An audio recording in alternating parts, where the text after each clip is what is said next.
This is chapter 18, writing about poetry.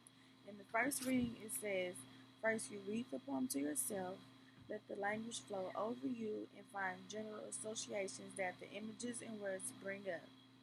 A critical reading, one in which you begin to apply various ways of looking at a poem, helps you to fully understand a poem and may require a line by line examination of how the elements of craft work in each line.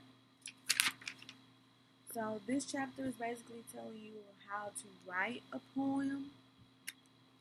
So it says you can number the lines, scan the first several lines, identify the rhyme.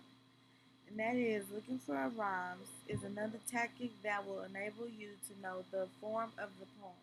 If you find no consistent rhyme scheme, noting internal rhyme, assonance, or consonants will help you to understand the emphasis on certain words.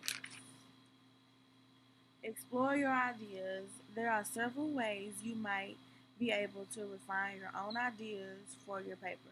You can do free writing, journaling, or brainstorming. And then you develop a thesis. Your thesis is your claim that the poem works a certain way or means a certain thing. This isn't a general statement with which no one can agree, such information on what you personally like or feel about a poem. Then you create a plan for your paper. When you are organizing your paper, advance your argument with evidence from the poem to avoid creating a laundry list that leads you nowhere. Generate a first draft. Often you find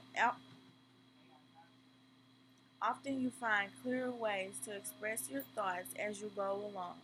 Sometimes you change your mind. With poetry, as with all literature, write in the present tense. And then after you create your first draft, you revise your draft, and then although it certainly isn't necessary to incorporate every idea into the final version.